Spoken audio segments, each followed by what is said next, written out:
بسم اللہ الرحمن الرحیم۔ دوستو، آج کی اس ویڈیو میں ہم آپ کو بتائیں گے کہ جب حضرت موسیٰ علیہ السلام نے فرعون سے کہا کہ اللہ تعالیٰ تمہیں 4 بہت بڑی نعمتوں سے نوازنا چاہتا ہے اگر تو ایمان لے آئے، تو جب اس نے ان نعمتوں کے بارے میں سنا تو کس طرح اس کا دل موم کی طرح پگھل گیا، اور پھر کس طرح اس کو ایمان نہ لانے کے لیے کس نے مجبور کیا، یہ سب کچھ ہم آج کی اس ویڈیو میں بیان کریں گے۔ ویڈیو کو آخر تک لازمی دیکھیں تاکہ آپ کو مکمل واقعے کی سمجھ آ سکے۔ ناظرین گرامی، ایک دفعہ حضرت موسیٰ علیہ السلام نے فرعون سے کہا، اے فرعون، تو اسلام قبول کر لے، اس کے عوض تیری آخرت تو بہتر ہو ہی جائے گی، مگر دنیا میں بھی تجھے 4 نعمتوں سے نوازا جائے گا۔ تو علی الاعلان اس بات کا اقرار کر لے کہ اللہ تعالیٰ کے سوا اور کوئی خدا نہیں، وہ بلندی پر، افلاک پر اور ستاروں کا پستی میں، جنوں، انس اور شیاطین اور جانوروں کا پیدا کرنے والا ہے، پہاڑوں، دریاؤں، جنگلوں اور بیابانوں کا بھی خالق و مالک ہے۔ اس کی سلطنت غیر محدود ہے اور وہ بے نظیر و بے مثال ہے۔ وہ ہر شخص و مکان کا نگہبان ہے، عالم میں ہر جاندار کو رزق دینے والا ہے، آسمانوں اور زمینوں کا محافظ ہے، نباتات میں پھول پیدا کرنے والا اور بندوں کے دلوں کی باتوں کو جاننے والا، سرکشوں پر حاکم اور ان کی سرکوبی کو کرنے والا ہے۔ فرعون نے کہا، وہ 4 نعمتیں کون سی ہیں؟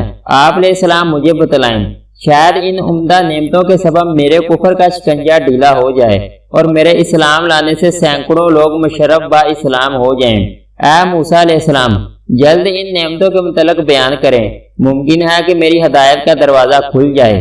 حضرت موسیٰ علیہ السلام نے حکم الہی سے فرمایا، اگر تو اسلام قبول کر لے تو پہلی نعمت تجھے یہ ملے گی کہ تو ہمیشہ تندرست رہے گا اور کبھی بھی بیمار نہیں ہوگا۔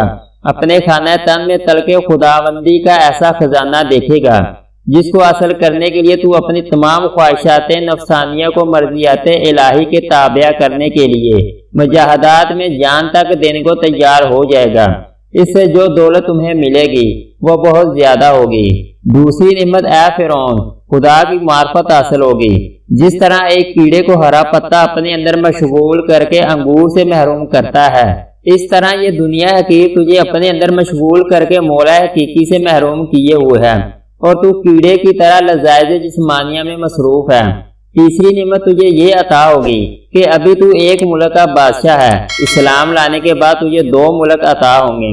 یہ ملک تجھے اللہ تعالیٰ سے بغاوت کرنے کی حالت میں ملا ہے، اطاعت کی حالت میں کیا کچھ عطا ہوگا؟ جس کے فضل نے تجھے تیرے ظلم کی حالت میں اس قدر دیا ہے تو اس کی عنایت وفا کی حالت میں کس درجہ تک ہوگی؟ اور چوتھی نعمت یہ ملے گی کہ تو ہمیشہ جوان رہے گا اور تیرے بال بھی کالے رہیں گے۔ یہ باتیں سن کر فرعون کا دل بہت متاثر ہوا۔ اس نے حضرت موسیٰ علیہ السلام سے کہا، اچھا میں اپنی اہلیہ سے مشورہ کر لوں۔ اس کے بعد وہ گھر گیا اور حضرت آسیہ رضی اللہ تعالیٰ عنہ کے ساتھ اس معاملہ میں گفتگو کی۔ فرعون نے آسیہ بیوی سے جب یہ ماجرا بیان کیا تو انہوں نے کہا، ارے اس وعدہ پر جان قربان کر دے، کھیتی تیار ہے اور نہایت مفید ہے، اب تک جو وقت گزرا ہے سب بے فائدہ گزرا ہے۔ یہ کہہ کر وہ زاروں کی طرح رونے لگی۔ پھر انہوں نے کہا، تجھے مبارک ہو، آفتاب تیرا تاج ہو گیا۔ حضرت موسیٰ علیہ السلام نے تیری برائیوں کی پردہ پوشی کی اور تجھے دولت باطنی دینا چاہتے ہیں۔ گنجے کا عیب تو معمولی ٹوپی چھپا سکتی ہے، مگر تیرے عیوب کو تو حق تعالیٰ کی رحمت چھپانا چاہتی ہے۔ میری تو رائے یہ ہے کہ تجھے کسی سے مشورہ کرنے کی ضرورت ہی نہیں تھی، تجھے تو اس مجلس میں فوراً اس دعوت حق کو خوشی خوشی قبول کر لینا چاہیے تھا۔ حضرت موسیٰ علیہ السلام نے جو دعوت تمہیں دی ہے کوئی ایسی ویسی بات تو نہ تھی جس میں تم مشورہ ڈھونڈتا پھر رہا ہے۔ اے فرعون، یہ عنایت تجھ پر خدا کی ایسی ہے جیسے ابلیس پر رحمت ہونے لگے۔ یہ حق تعالیٰ کا معمولی کرم نہیں کہ تجھ جیسے سرکش اور ظالم کو یاد فرما رہے ہیں۔ ارے مجھے تو یہ تعجب ہے کہ اس کے کرم کو دیکھ کر خوشی سے تیرا پتا کیوں نہیں پھٹ گیا اور وہ برقرار کیسے رہا؟ اگر تیرا پتا خوشی سے پھٹ جاتا تو دونوں جہاں سے تجھے حصہ مل جاتا، دنیا میں نیک نامی اور آخرت میں نجات ہوتی۔ اللہ والوں کے آنسو جو زمین پر گرتے ہیں، فرشتے ان کو اپنے منہ اور پروں پر ملتے ہیں اور اللہ تعالیٰ شہیدوں کے خون کے برابر انہیں وزن کرتے ہیں۔ حضرت آسیہ رضی اللہ تعالیٰ عنہ نے فرعون سے کہا، تو اپنے نفس کو جھکا دے، تکبر کے باعث اعراض نہ کر، تاکہ دریائے قرب حق سے تو مشرف ہو جاوے۔ دولت عظمی اس قطرے کو ملتی ہے جسے خود سمندر طلب کرے۔ یہ تجھ پر نہایت ہی شفقت ہے کہ تجھے اس اصرار کے ساتھ بلایا جا رہا ہے۔ دریائے رحمت خود تجھے بلا رہا ہے، تو کیوں دیر کرتا ہے؟ جلد اپنے آپ کو ان کے ہاتھ فروخت کر دے۔ اگر تو بے دست و پا ہے، اپنی ذاتی صحیح سے اس دریا تک نہیں پہنچ سکتا، تو اپنے آپ کو حکم موسیٰ علیہ السلام کا بالکل مطیع کر دے۔ جن انعامات کا تجھ سے وعدہ کیا جا رہا ہے، تو ان پر بدگمانی مت کر، انہیں غریب و دھوکہ مت سمجھ، بلکہ ان انعامات کو جلد حاصل کر تاکہ تو کہیں غلط بینی سے دھوکے کھا کر برباد نہ ہو جائے۔ اپنی گردن خدا کے سامنے جھکا دے، اس کی بشارت سے خوش ہو جا۔ کب تک سرکشی کرتا رہے گا اور گردن تکبر سے اونچی رکھے گا؟ تو جلد محبوب حقیقی سے مل جا۔ وہ خالق و مالک تجھے تیرے گناہوں پر شرمندہ نہیں کر رہا، تو اس کا شکر ادا کر۔ خدا تجھے اپنے فضل سے اپنے تک رسائی کا راستہ دے رہا ہے، تو دوڑ کر جا۔ دیکھ تو صحیح اسے اے فرعون، اس قدر تیرے سرکش ہونے کے باوجود اس کا اکرام تجھے کیوں کر قبول کر رہا ہے؟ کیا یہ انعام اور عطائے شاہی قابل قدر نہیں؟ ایسا عجیب بازار کس کے ہاتھ لگتا ہے کہ ایک گل کے عوض گلزار ملتا ہو اور ایک دانے کے عوض 100 درخت ملتے ہوں۔ اس سوز و گدا کے ساتھ حضرت آسیہ رضی اللہ تعالیٰ عنہ نے رغبت دلائی کہ جلد از جلد وہ رجوع اللہ کرے۔ فرعون نے وہی الفاظ پھر سے دہرائے، اچھا ہم اپنے وزیر حامان سے بھی مشورہ کر لیں۔ حضرت آسیہ نے کہا، اس سے بیان نہ کرو، وہ اس کا اہل نہیں، بھلا اندھی بڑھیا باز شاہی کے قدر کیا جانے۔ نا اہل کے وزیر بھی نا اہل ہوتے ہیں۔ ہر شخص اپنے ہم جنس سے ہی مشورہ لینا پسند کرتا ہے۔ الغرض فرعون نے حامان سے ساری باتیں کہہ دیں اور اس سے مشورہ مانگا کہ اب مجھے کیا کرنا چاہیے۔ حامان یہ باتیں سن کر لال پیلا ہو گیا۔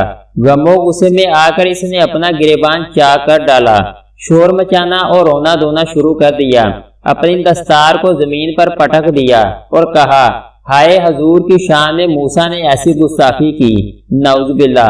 آپ کی شان تو یہ ہے کہ تمام کائنات آپ کی مسخر ہے، مشرق سے مغرب تک سب آپ کے پاس خراج لاتے ہیں اور سلاطین آپ کے آستانہ کی خاک بخوشی چومتے ہیں۔ انہوں نے آپ کی سخت توہین کی ہے۔ آپ تو خود پوری دنیا کے لیے مسجود اور معبود بنے ہیں۔ آپ ان کی بات مان کر ایک ادنا غلام بننا چاہتے ہیں۔